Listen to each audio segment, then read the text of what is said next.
on housing's offer to and asks of the new Labour government. We're meeting at a moment of real opportunity for the sector and, more importantly, the individuals and communities worst affected by the housing crisis. But the housing sector at this moment needs to have clear asks and a clear offer to government if it is really to grasp that chance that's offered.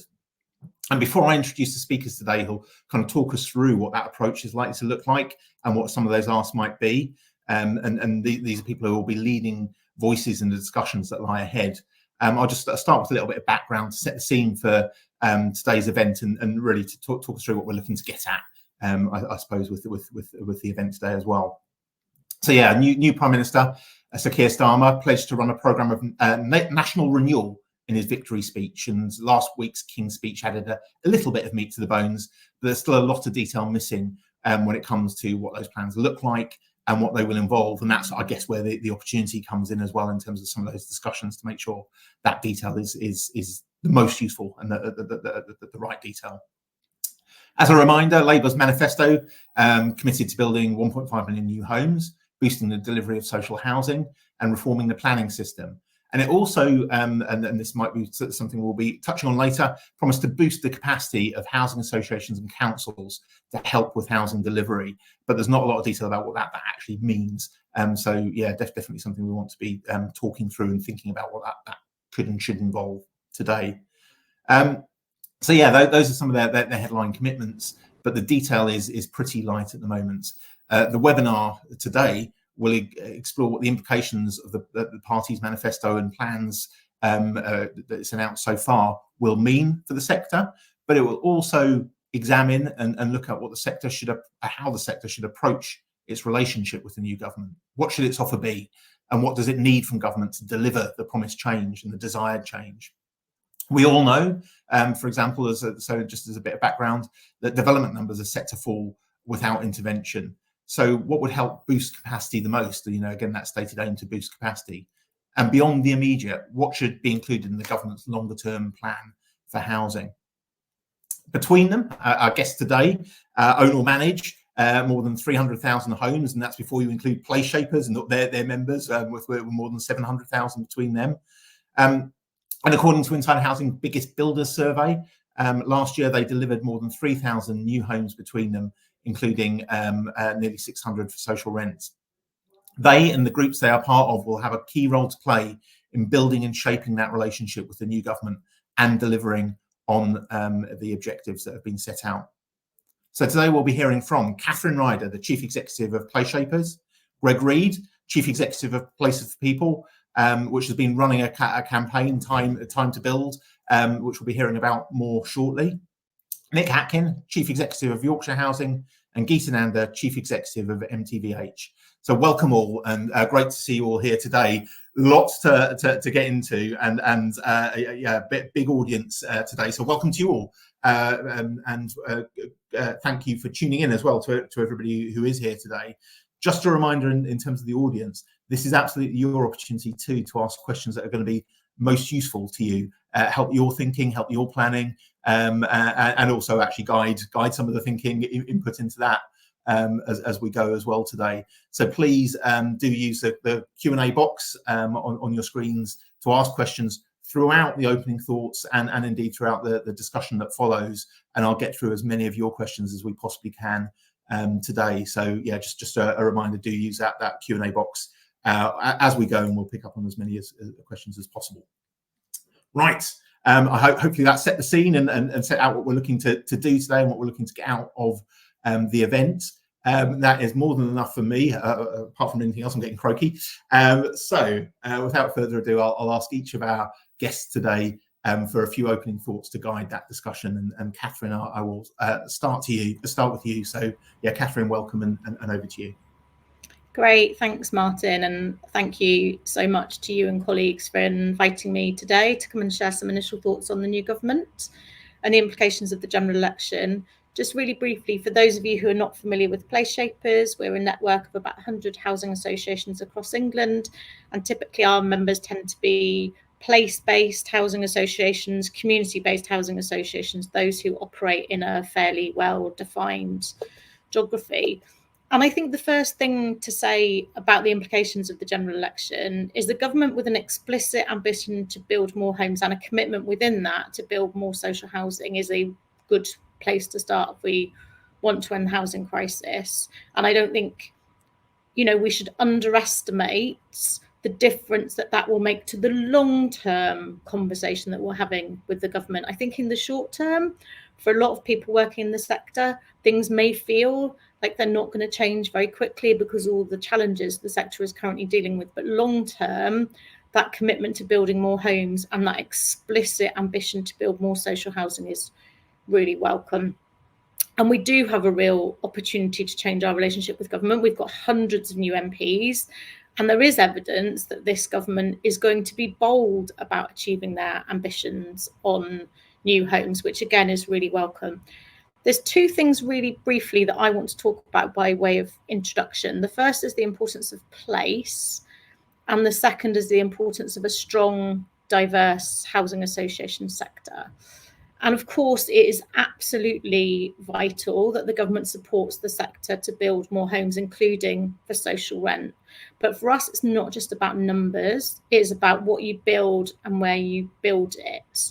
So creating resilient communities where people have got access to support and social and economic opportunities, where they can live in a good quality home they can afford, is critical as we start to build more homes and respond to the government's ambition to build that 1.5 million homes over the course of Parliament. I went to see one of our members in the South Lakes the other day, and they've built a new scheme in partnership with their CLT. It's quite small, it's not going to contribute hugely to the numbers, but it's beautiful, it's passive house, and it's built with community in mind. It's 2 streets facing each other with this beautiful kind of communal space in the middle where people can come out and really be part of the community. So for us, yes, numbers absolutely critical, but what you build and where you build it is equally as important. And funding for regeneration will be critical. If we're really going to respond to the housing challenge in some parts of the country, we really need to talk about regeneration. For too long, even recently, we have been piecing together regeneration funding to improve our existing homes and communities. It's too difficult, it takes too long, and it means that some areas are getting further and further behind where we want them to be for those communities. So we need a system that responds to those challenges rather than imposes a one-size-fits-all approach. So for us, it's place. It's really good that the government are talking about devolution. We think local areas having more say in what they spend their money on could be truly transformational if we get it right. But it's not going to be easy. We need an answer in the places that Angela Rayner referred to as the devolution desert. What happens in areas where there isn't a combined authority and there isn't much prospect of one? And we think the government needs to look at mechanisms for encouraging and empowering places to develop strategies to solve the housing crisis within, but I think more importantly, across local authority boundaries. And the challenge for us as a sector, if we can deliver more through devolution and there's more flexibility about what you spend your money on, is how we measure outcomes beyond the number of new homes we've built. And that might be difficult, and we need to measure those outcomes in a way that is compelling for the government if we're really going to get them to let go and really take advantage of the opportunities of devolution. In the short term, because devolution is going to take time to get right, do you think there's more the government can do to bring funding streams together and extend the flexibility in the AHP that they recently introduced so money can be more easily spent on regen? And secondly, I said I wanted to talk about the importance of a strong, diverse housing association sector. And as you said, Martin, it's great the manifesto talked about supporting the sector, because we can play a lead role in contributing to some of the big challenges that currently face this country. And our members work in places where they've seen firsthand the decline in local authority capacity in recent years, and where few other organisations are investing in the area or committed to its long-term progress. And we as a sector have got the infrastructure, the relationships, the people and the services on the ground. So of course, many of our members are filling the gap left behind by others. But we've got a whole bunch of other challenges and priorities that we're going to have to deal with. And that will, I think, eventually limit how much we can do and how far we can step in. And who we house is changing because of the shortage of social housing. In the main, it's only people right at the top of the waiting list who can access social housing. And that will have long-term consequences if we don't build more social housing and broaden out access. So the work that we do with communities to build pride and belonging, to build resilience, to help ease entrenched poverty and get people back into work, my worry is that unless the government steps in now to start thinking about what sort of support the sector needs, some of those things might be at risk. A long-term decent rent settlement, higher grant rates, funding for building safety, all of those things will help, but they need to come soon and they need to be comprehensive. And I think the question is, how do we make the case for these interventions that doesn't kind of sound like special pleading? How can we make that case in a way that's really compelling to a government that will have lots and lots of things on its list of to do in its first few months? And I think what we need to do as a sector is to show specifically what is at risk and what more we can do to help the government achieve their ambitions. And of course, our role in economic growth through building new homes is really important. And I'm sure colleagues on this call will talk more about that. And it is the thing that the government will care most about. But for us, it's not the whole story. It's about how can a strong and diverse sector do more, and how can we build and regenerate homes in a way that does that job of creating strong, resilient communities and respond to the challenges that some areas have that I think will feel forgotten about and have felt forgotten about. And it's really important that we have an answer for all of those different housing challenges, which is where I think, as I said at the start, devolution could be truly transformative if we get it right. And I think we want to be part of that conversation. And I know Nick and others who are already working in areas where there is devolution will have expertise that they can bring to that conversation. But for us, that is a prize that is really worth working hard for. And I will stop there, Martin. Thanks so much, Catherine. Loads to pick up on there, and I should say loads of questions coming in already. And so just to remind you, if you're tuning in, do keep those questions coming, and we'll get to them very shortly. But yeah, lots to pick up on there, and yeah, interested to reflect on some of the partnerships that are already starting to form. When you're talking about devolution, North East Housing Partnership, Nick, I was talking to you about kind of. York and North Yorkshire, West Yorkshire, various partnerships starting to form and develop. Thanks so much, Catherine. Lots to pick up on there. Greg, welcome, and over to you for some opening thoughts. Okay, yeah, great. Well, it's difficult being on the panel because I've got lots of questions after hearing Catherine. So, but we'll I'll probably don't get to ask those today. But as the sort of new boy to the sector of this group, I would say it's quite a privilege to be sharing this sort of webcast with this crew. I'll tell you that. And joining the sector about 3 years ago, I would say it's been an interesting time. And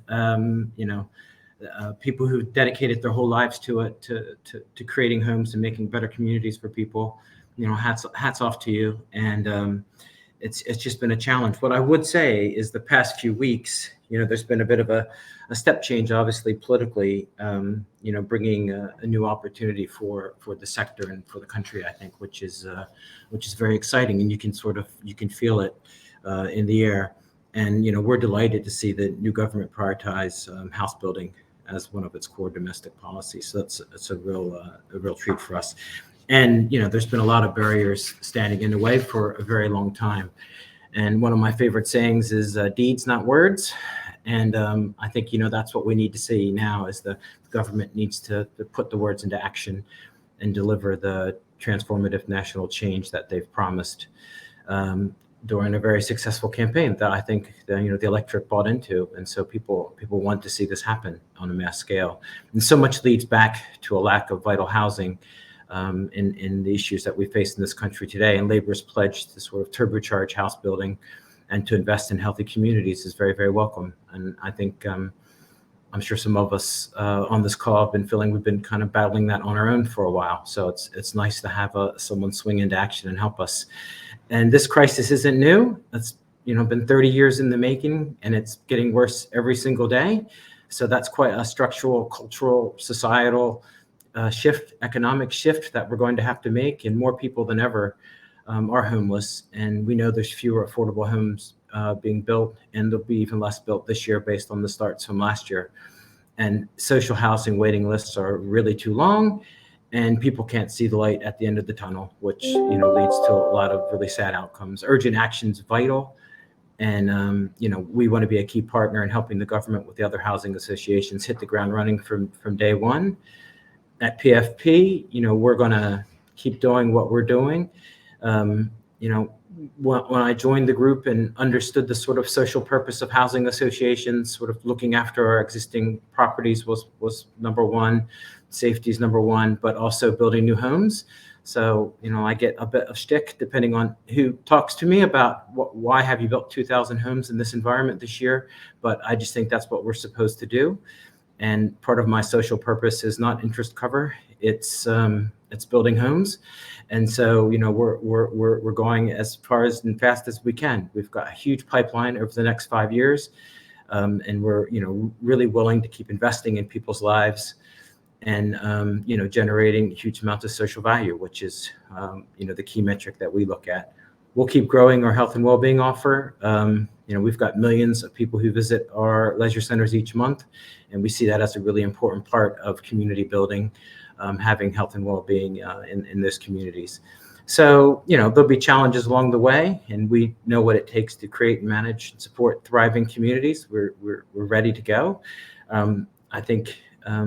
don't think we're completely unique in the sector. I think other people are also ready to hit the gas if we get some help, which is really, really important. And, we're ready to work with the government and reinvigorate lives of customers and communities right across the country, and to deliver lasting change for generations. And we really support the sector's call to build 90,000 new social homes a year. And I think that's an achievable target with a little bit of help. And, what do we need? It's the same sort of thing we've been saying. So, Catherine touched on it. We need money. So, the rent cuts and the impacts from the Osborne years through to now have been devastating to the sector. And I think, I don't want to go on about what's happened in the past. I like to be very forward looking, but I do know I would have 50 million more pounds to spend this year if that hadn't happened. And I could build a lot of houses, and I could do a lot of good with that. And so it really has handicapped the sector. So we do need a rent settlement going forward. That's some type of period of time where, the people who fund our businesses can see that we're stable. So we need 3 years, 5 years, 10 years, whatever it is. We just need something that someone will agree to and stick to would be really important. We need land. So, labor's plans will help unlock land for us, speed up the planning process. We need to see this action to drive delivery of the right homes, as Catherine was saying, in the right places with the right infrastructure. Local planning authorities, need to provide their own local plans. I think only 1 in 4, 22% of local authorities have done so in the last 5 years. That has to change. We need the government to help push that, make more local plans be created. Catherine talked about, regeneration. We do a lot of that, from really bespoke people, place, planet with igloo regeneration to the big regeneration projects we do at places for people.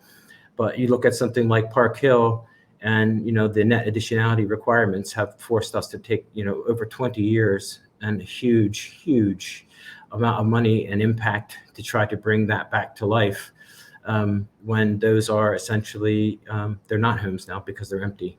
And just a little bit of help from the government along the way, that could have been done a long time ago. So land we need, and then planning obviously is I had no idea I would talk about planning so much when I took this job, but we've got the biggest pipeline in the sector right now, I think, with over 15,000 homes ready to go over the next 5 years, and 2,000 completions for this year. But we want to do more. We're speaking to the Secretary of State to show how we can help the new government realize its vision. We're ready to collaborate with everyone else on that. But we just think we're in a unique position to hit the ground running now if they want to see some progress.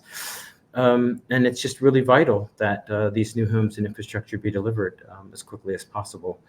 The last time 1.5 million homes were built during a 5-year period was the 70s, before these planning laws were invented. So it's a bit of back to the future, I think, is what we need. And with that, I'll stop. Martin. Thanks, Greg. Yeah, again, lots to get into, and I think that those points about pipelines as well, absolutely. In terms of those, and anybody who wants to take a look, our biggest builder survey has those pipelines for associations, and the reason I just mentioned that briefly.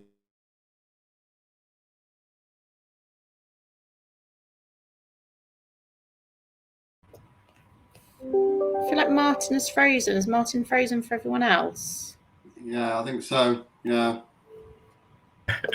We're going to have to take over. I think he was going to introduce Nick. Nick, go. Perfect. Thanks very much. So afternoon, everybody. I saw who else was on the panel, so I thought I needed to raise my game. So I've introduced a bit of gamification. So there are 10 R's in my opening session. So if you can spot them all, you do get a prize. Kick things off. Where we are and where we have been has been a roller coaster. If you look at the housing starts and you map that with the affordable housing programme, it pretty much just follows the same sort of peaks and troughs. And interestingly, this year, and Greg mentioned this, housing starts were at their lowest for the last 11 years. So what's clear is we need to get off this roller coaster. As much as I love roller coasters, you need to get off this one. And the way to do it is through a long-term approach and a real clear long-term plan that spans more than one electoral term. Secondly, reputation. Politics is very fickle.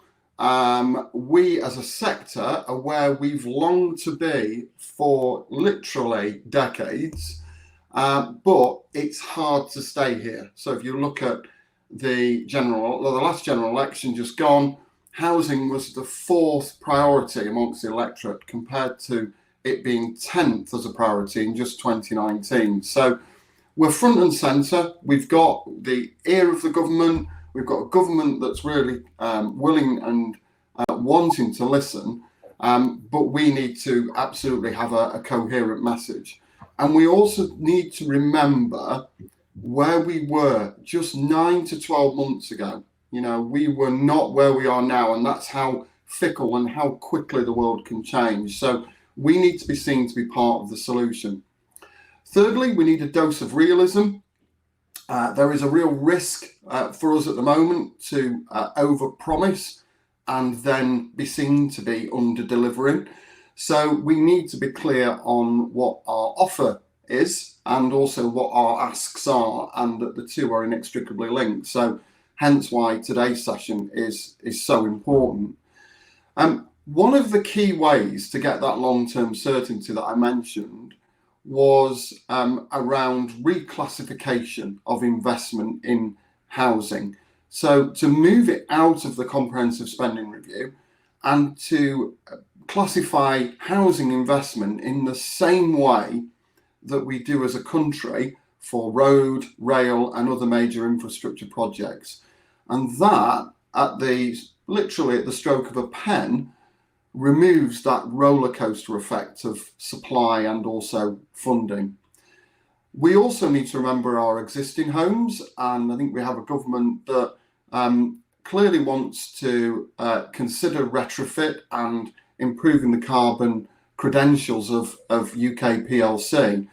And if you think about our offer as a sector, 1 in 6 homes in this country are social rented, and therefore we are the fastest and the easiest route to decarbonising the UK housing stock. And if you think that, you know, the homes in the UK emit about 28% of all carbon emissions, so we're a really, really quick and easy way to enable that to happen.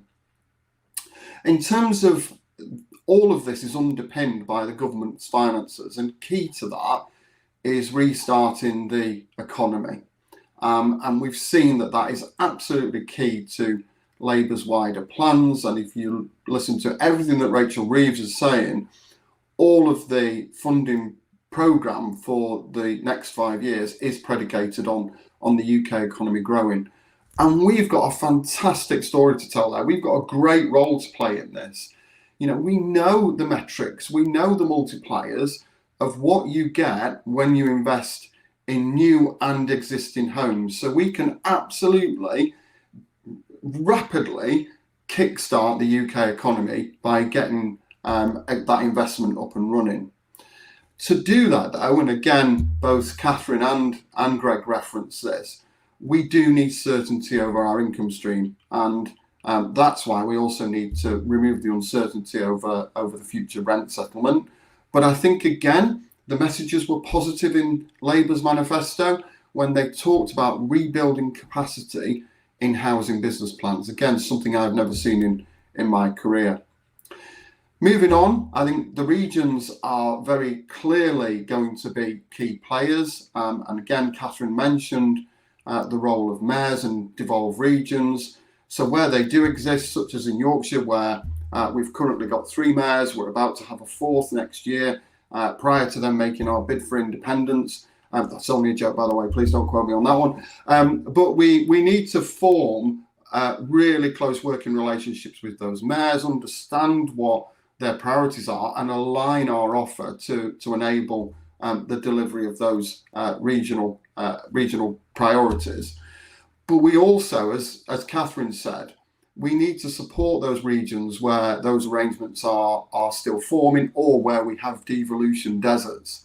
And so actually there is a role for those areas like Yorkshire, where we've got quite a lot of a good track record and experience of dealing with devolution, to help and support others to rapidly get up to speed. We also need to have an honest conversation about regeneration, about what that means, and in some areas that means that we need to demolish homes that have come to the end of their natural life and replace them with something that's more fit for the future and what the needs of the communities that live in that local area. But there also needs to be an honest conversation about that has an impact on net supply. And then last but by no means least, we also need to reform one of the reasons why we are hemorrhaging so many social homes, which is right to buy. Martin and Inside Housing have had extensive articles on why this no longer makes sense, and particularly if, as is being mooted, the government are proposing to bring something akin to Help to Buy back onto the books. That's a really good opportunity to also reform right to buy. Thanks very much.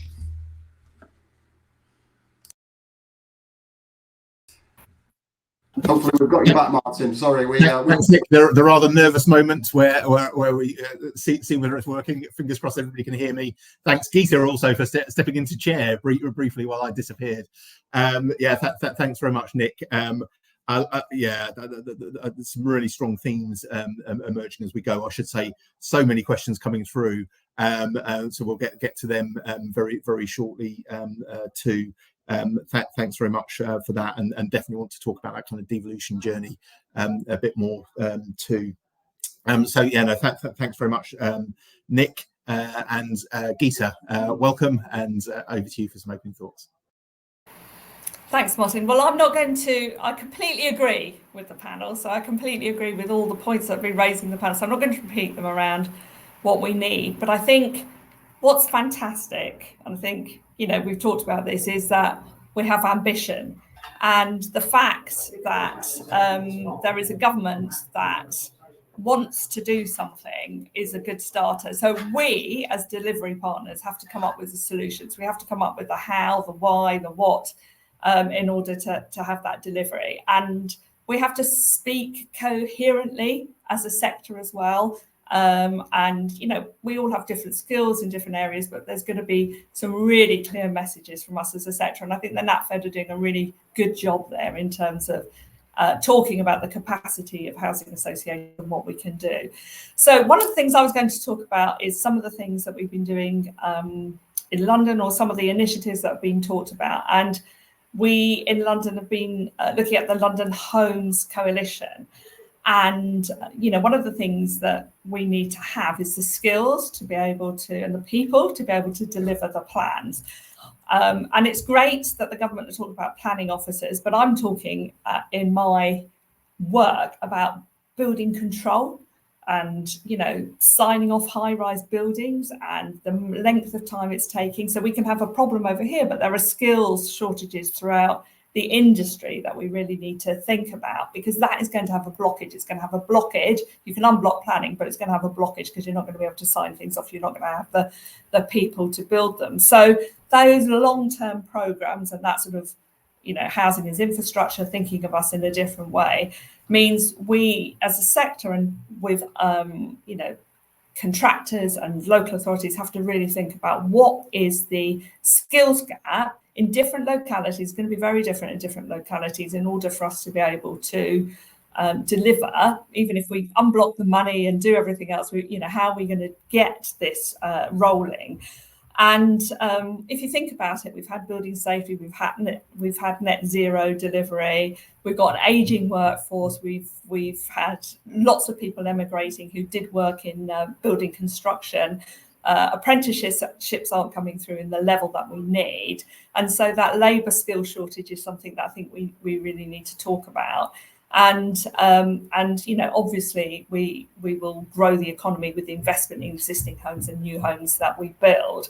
So we've worked out that just a very early is that we need more roofers in London, we need more carpenters, we need more surveyors, we need more women and those from ethnic minority communities to be, coming forward into the workplace. We need to think about low carbon retrofit skills. And we need to work together to really promote and elevate the sector and remove the barriers and make sure that we really embed D&I and data and technology into thinking about the skills that we need in order sort of to deliver. So, the shortfall, we've come up with a kind of figure of 2,600 people a year is the shortfall we've got in terms of planned investment, just alone, planned investment delivery. I think the other thing is really around, we have these very siloed programs of delivery. We've talked about regeneration, decarbonisation fund, right to buy receipts, all these kind of RC recycle capital grant funding, the affordable homes program. And I think there is an opportunity, whether it's through devolution or through, rethinking roles of different organisations, about bringing those different investment programs together and thinking about, is it existing stock? Is it new homes? How do we bring those financial delivery programs? So it's not about additional money, but it's about existing money. And how do we make that work harder and better and more suited to the kind of needs that we have in our own homes? If we think about decarbonisation or if we think about regeneration, and it's brilliant. Regeneration, fantastic. You give existing people new homes, you build new homes, you make better places, those concrete jungles go sometimes. It's a win-win all round. So how do we really think about that placemaking and those different funding streams and programs to bring it more together, as well as obviously the new money we need? And then I think there's been a lot around for-profit RPs, institutional investment, coming into the market. There's a lot of chat around that capital wanting to come into the market. So it was interesting to see Lloyds, who've recently published a report, and they're supporting the additional delivery of social housing. And one of the things they've talked about is, could there be a different kind of revenue, social housing contract and revenue model, I suppose a bit like PFI, where you get additional revenue over a period of time paid from government as well as the rent, and that's linked purely to building new homes.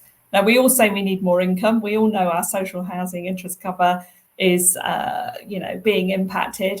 That can come and needs to come from rents, existing rents, but is there another funding stream which isn't impacted on the government's balance sheet that could also kickstart some of this in terms of different players, different organisations being able to come into the game, different money?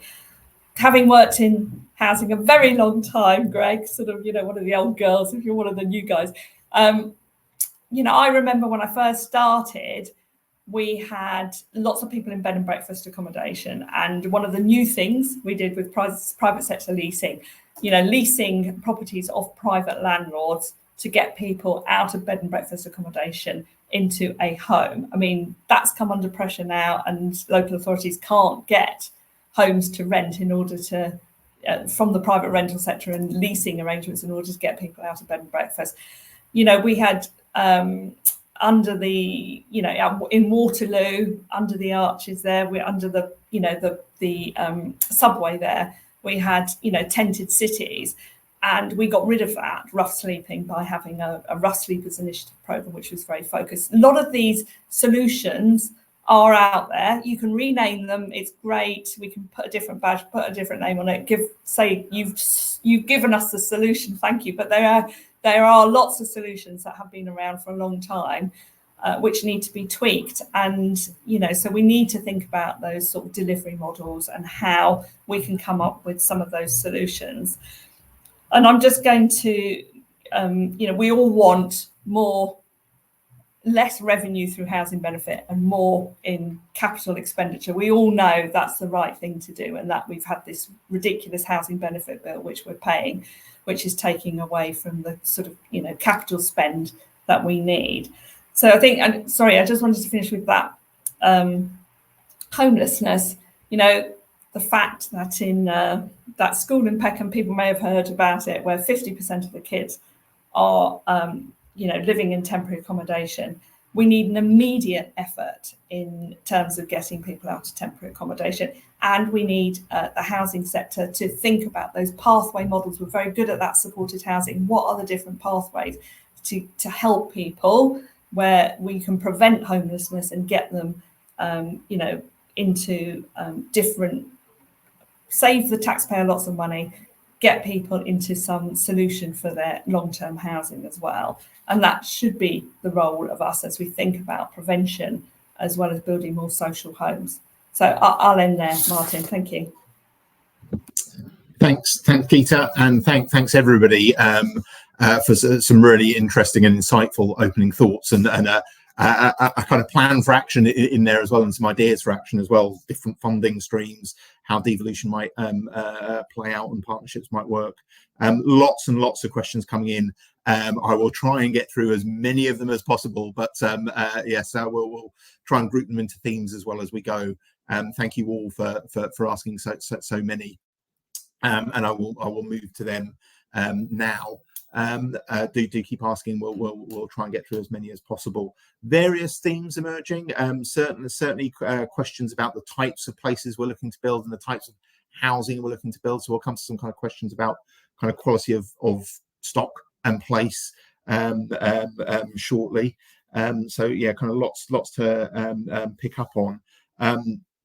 Yeah, I mean, possibly. Let's start with one that, in terms of one of the big running themes in the sector at the moment, which is those kind of forward pipelines, but also, I guess, the difficulty in offloading Section 106 that some developers have been facing. Got a question come in from the audience about, well, a council, like many local authorities, who've relied on Section 106 agreements to deliver new affordable homes. Seems to be a shift within the sector. Interesting on thoughts about how that shift, how different mechanisms will help or hinder us in terms of maintaining progress. So yeah, but interesting your thoughts on that kind of Section 106, the difficulty offloading some Section 106 homes that developers are facing. Why is that happening?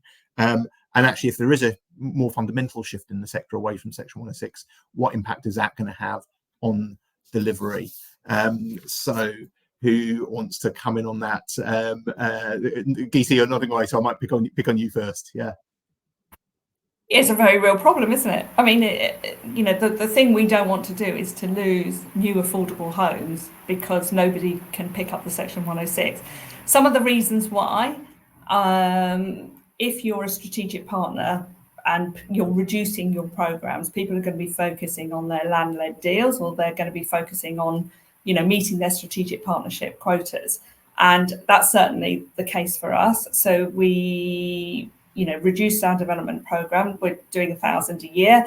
We had an additional 500 Section 106, which we were going to put in our pipe, which we had to take out because of, you know, because of all the challenges everybody knows about.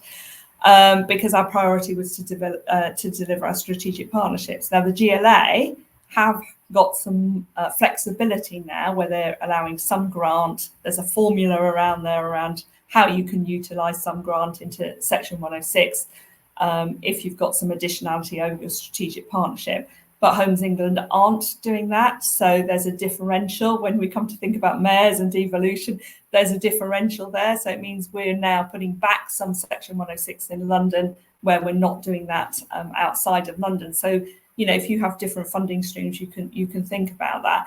I think the other thing is, you know, developers are going to have to change as well. It's been quite easy for them to, you know, think about Section 106 and people bidding for it, and there have been, I suppose, you know, different, you know, more work with build-to-rent providers and for-profits taking Section 1, or what would have been Section 106. But you know, we're going to have, if we want Section 106 to continue, we're going to have earlier engagement with developers and ensure that you know, that they're building what we want as well. And I know, you know, some housing associations have talked about, you know, there's still boilers in houses, and, you know, we're not doing that. We're thinking ahead around decarbonisation. Managing agents, a massive issue for some of us who work in cities, and, you know, who those managing agents are, how we have access to information, how we deal with them, do we want that? So I think there's got to be more of a dialogue as well with developers around our asks and requirements as housing organisations. Thanks, Peter. Really interesting. I might pick up on another question, and Nick, I'll come to you next. I mean, that point about boilers, I know we've been speaking about recently, the kind of building homes that are building in cost for starters. A question from David: developers tend to drip feed housing onto markets so prices don't fall. What can be done to prevent this? So, but I guess, so maybe picking up on that question a little bit, but also that kind of wider point that we've just been discussing about, like, what does that dialogue with developers need to look like? Yeah, where does that series of relationships with governments, devolution, housing associations, how does that kind of work? So yeah, Greg, sorry, Nick, over to you. Okay, it is a balance, because Section 106s in some areas make up a significant proportion of new supply. So if we're serious about delivering 1.5 million homes, we do need to acknowledge the role that Section 106 has played. However, I would say that it's a mixed bag. Some of the Section 106s that are made available to housing associations are really good quality, and do meet the standards that we set out when we're building homes and speccing homes ourselves.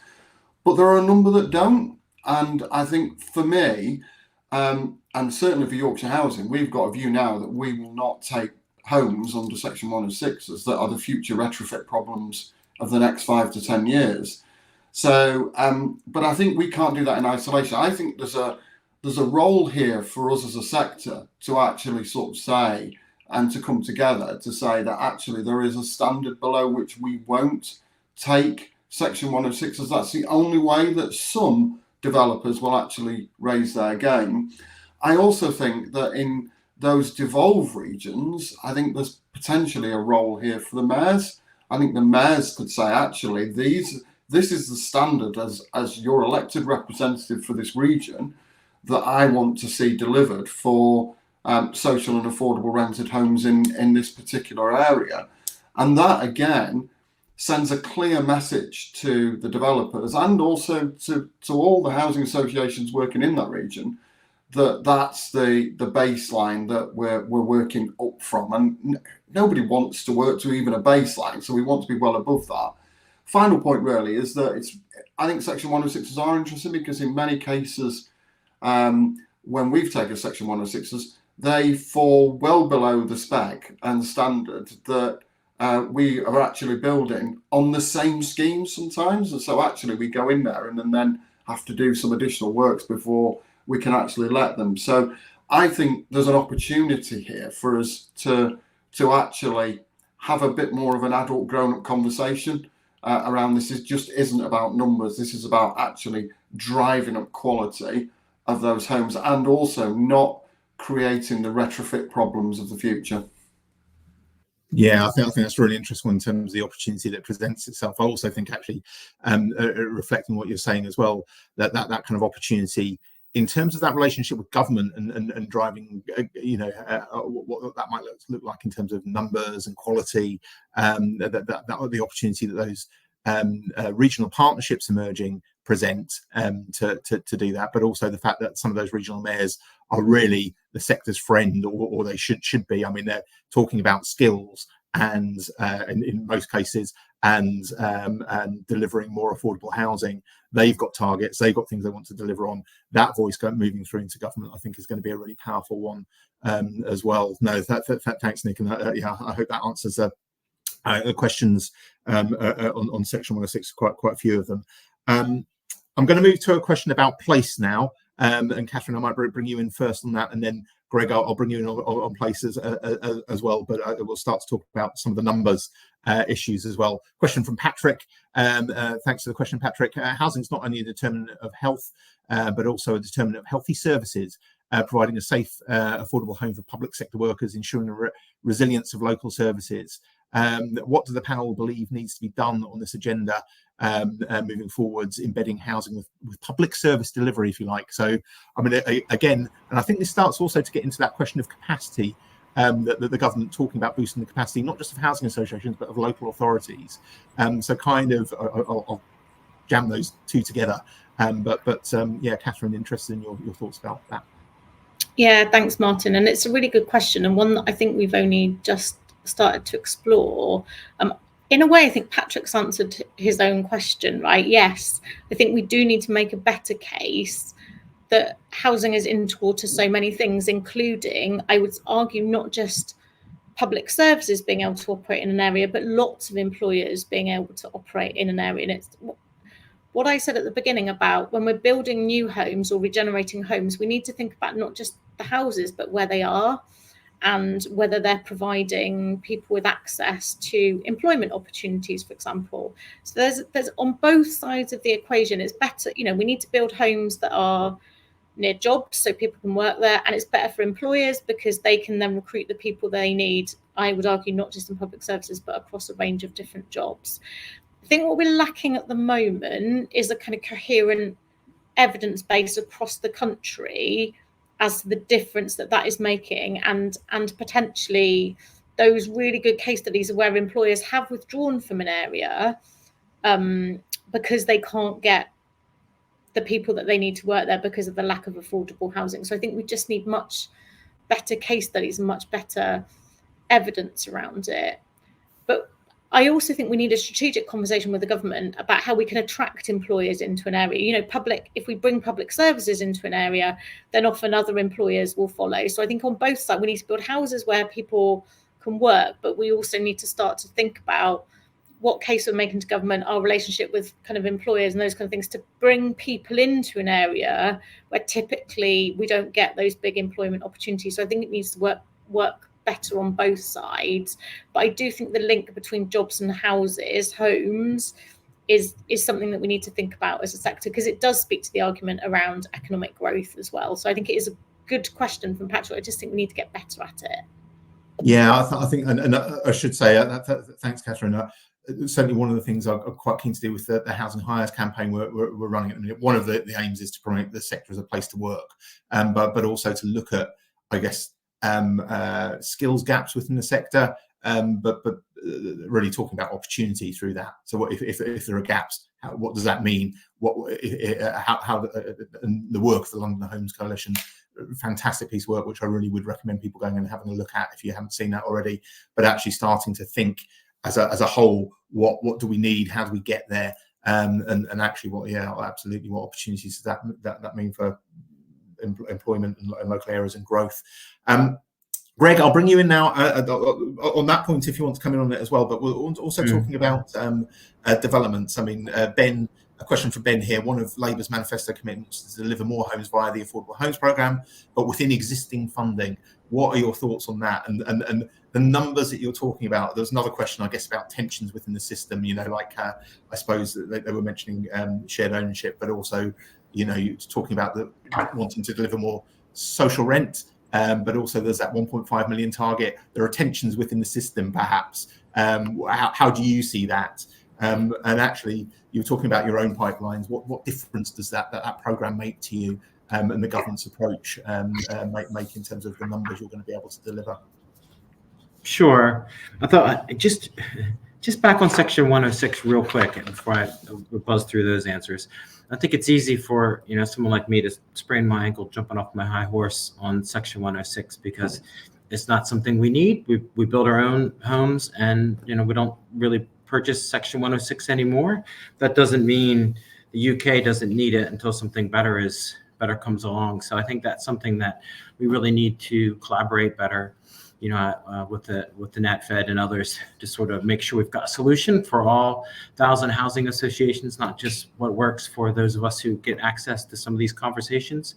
And so it's really important that we work together and collaborate to find the right solutions, because there are times when that's going to be the only way it's going to get done. And so we I feel a responsibility that people like us should help others get there. On the sort of key worker housing question, I think that's another good one, and that's obviously as a business where the secret's in the name places. We are very, very keenly attuned to that, and we have. I think the thing to think about with that is there's just like lots of solutions and lots of ways, as long as people are willing to sort of talk it out and actually think through all the potential answers.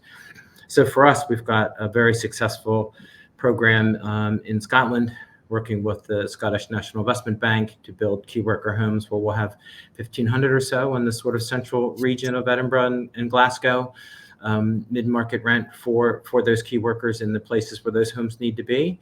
That's been up and running for a while, and the Scottish government could take their loan out, and there's enough pension fund money in there now for that to sustain itself. So we have been more or less begging people south of the Scottish border that this is a great way to do this. Will someone, here's an example, it works. Can we just do it?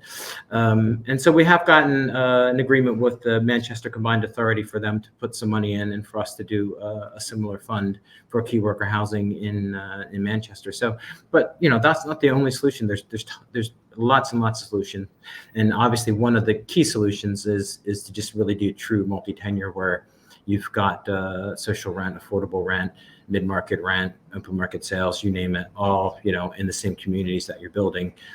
So, and if we could get some help with that. I think on the sort of developers in the affordable homes program, I guess the frustrating thing for people like me has been the past 3 years going, give us more money, we can build more homes, and them going, you can't have more money, we're going to give money back. It's been really frustrating, and and I say that with all due respect to the people working there trying to get it done. It's it's very complicated, more complicated than it needs to be. But back to that question about, is there enough money? I don't know. Let's just take the money that's there now and spend it and build homes, and let's get on with it as fast as we can before we have to either give it back or use it for something else. And the sort of idea that it's so hard to get the allocation. If you're spending your allocation and you can do more, there should be an easier way for it to come through, because in the end, I think I would love for there to be more social homes or affordable homes or any type of homes. I think if there were just 1 million more homes, it would bring down the price of private rental. It would ease all types of pressures on everybody. So the solution is not just one that sort of serves housing association needs. The solution is a societal issue that we don't have enough homes, and that someone like me who knows a bit about it now, and I go look at some of these homes and I look at what they cost, I just think, you've got to be kidding me. And it's really supply and demand, which we all learned about as children, and and that's keeping these prices high. And at some point, we need some type of societal change that the government could help with, where we push through and just get more houses out there, because that will help a lot of people. Forget about social housing, we'll keep pushing on that, but just more homes in general would be a big boon for society. Thanks, Greg. Yeah, and I think just in terms of some of those impacts, I mean, the one we talked, I think actually when we launched our Build Social campaign, which was only 7 or 8 months ago, the number of children in temporary accommodation was about 130,000. It's now well over 140,000. I mean, that's just in a very, very short period of time that we've been running that campaign. That's how the numbers have changed. And when you think about what that actually represents, I mean, it's just in a way, because society is so kind, and we've found a way to house people. It takes it off the people don't see it. And they don't realize what families are going through, because they're not on the street, they're not in their face, they're different places. So somehow we need to do a better job of, and I know you guys have, but all of us, of sort of raising the flag on sort of not having a permanent home is a terrible thing. And as a father, I couldn't imagine my kids being in that circumstance, and it doesn't have to be that way in this country. Agreed. Just to come in briefly on that, Martin, on the question of Section 106, on the AHP, so much of this is a muddle, right? And it's a system that has been stitched together through various kind of policy announcements and odd bits of funding, and we'll just put a bit of flexibility in there, and we'll just see how Section 106 works, and sometimes it does and sometimes it doesn't. Just to reflect on Geeta's point about talking with one voice as a sector, it is the long-term plan that we need. It's government to say, we want to fix these problems. We want to be really clear about the outcomes that we want to deliver, like reducing the number of children in temporary accommodation, like reducing overcrowding. How are we going to get there? What contribution is Section 106 going to make? What contribution is social housing going to make? What can the sector do with better partnerships? What can we do through devolution? We just don't have a whole system approach at the moment. We've got a muddle, and we need to fix the muddle. Like, we can be better at Section 106. Yeah, we can probably spend the AHP differently. All of that. Yeah, I totally agree with Geeta about we could do much better if we bring funding streams together. But none of that is going to fix the problem unless we all have a shared understanding of what outcomes we're going to deliver. So I think we have to keep pushing government on this long-term plan thing and being clear about the outcomes that they want to deliver, and then us collectively as a sector saying, okay, these are the things that we need to deliver those outcomes, and then we'll just crack on. Like, we just need to fix the muddle that we're in at the moment with housing. I think that's a really, really good point, and well put. And I think actually talking within the sector about that and getting the sector to increasingly define what that could and should look like is an important, particularly in terms of relationship with government and regional mayors, an important step to make. But also, I think actually continually asking the government to define that as well, to talk about it. Absolutely. Right, I'm going to move on very quickly because we've got a couple of minutes left, and I'm going to ram a couple of questions together to get onto the skills question. So Geeta and Nick, I'll come to you very quickly on that. A question from Tony: what do you believe the government needs to do to help build and retain the skills required to deliver the growth in house building, and probably across the board, I think. Again, that London Homes Coalition report. And I'll throw in as well, there's a question come through about on the other side of things in terms of mandatory qualifications. Is that something the government should be sticking with for the housing sector? So Geeta, I'll bring you in first on that, and then Nick. I think it's really understanding what those long-term requirements are. If you want to build 1.5 million homes, you want to do retrofit, you want to do that, then you need a workforce that's fit for it. And you need to think about short-term, long-term. Long-term, obviously working with the education authorities, making it a sexy sector to work in, a growth sector, one that's exciting, is really important. But short-term, there's the immigration question, really, like what is going to happen tomorrow, what is going to happen in a longer term. So I think kind of coming face to face with that. Personally, mandatory qualifications, don't get it, don't want it, but I think we're going to, unless there's a sensible way of doing this, we're going to lose people from the sector. And so I think if we're going to do it and we're going to bring in mandatory qualifications, let's make sure we do it in a sensible way over a long period of time and recognise the expertise some people have. We can professionalise and we can do a lot of within the culture change within our own organisations without having something like that over us. Thanks very much, and yeah, directly put as well. Thank you, Geeta. Nick, I'll bring you in just to close out that skills question. Actually, there have been a couple of questions about MMC, and I guess broadly speaking, why why are the benefits not still understood type of questions. There's a few in that ballpark. So perhaps just a closing thought for a minute or two, sort of just nearly out of time, just on that particularly, I think. Yeah, I'm the same. I don't understand what the problem is. I don't understand why people don't get it. Average build time for traditional build, in the same way we built stuff in the 15th century, is 42 weeks. MMC between 10 and 12 weeks. It's cheaper to live in for the customer. So if you look at some of the stuff that's being done by Situ in the Climate Innovation District in Leeds and Sheffield, the bills to live in that property for our customers are a quarter of what they are in a new build property elsewhere. So I just don't get it. I just think what we need to deliver that, and we've seen 2 of the MMC providers in our region go out of business last year. We need a serious commitment, and we need to accept that low carbon housing costs more to build initially because we haven't got the scale. As soon as we get the scale, as soon as we get those factories working 24/7, that's when the cost will come down. So we need the commitment, we need the scale. On qualifications, I think just because somebody's qualified doesn't make them good at a job. We recruit for culture and mindset. We don't recruit necessarily for skills. I think recruitment, I understand why we are where we are because of where we were, as I said, 9 to 12 months ago. My ask is that we have a transition period. I think there are a number of my colleagues who want to make a decision about whether they want to go through that, particularly if they're in the final sort of few years of their career. So I think we need a transition period. I think we need a bit of honesty about actually what makes a good, what makes somebody provide high quality, fantastic services. Thanks very much, Nick. A great point to round off on. I'm really sorry we've run out of time. In fact, we've run slightly over.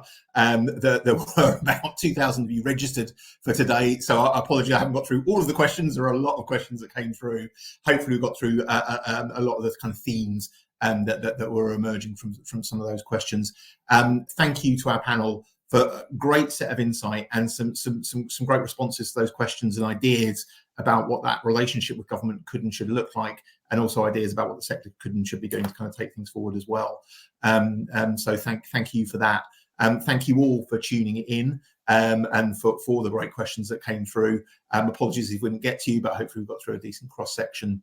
And yeah, really interesting and exciting times that lie ahead. We'll be following it through very, very closely, and hopefully speaking to all of you again very, very soon. So yeah, the best of luck with your delivery. Catherine, the best of luck with your holiday. Thank you for breaking it to speak to us today. Yeah, see you all very soon. Thank you for today.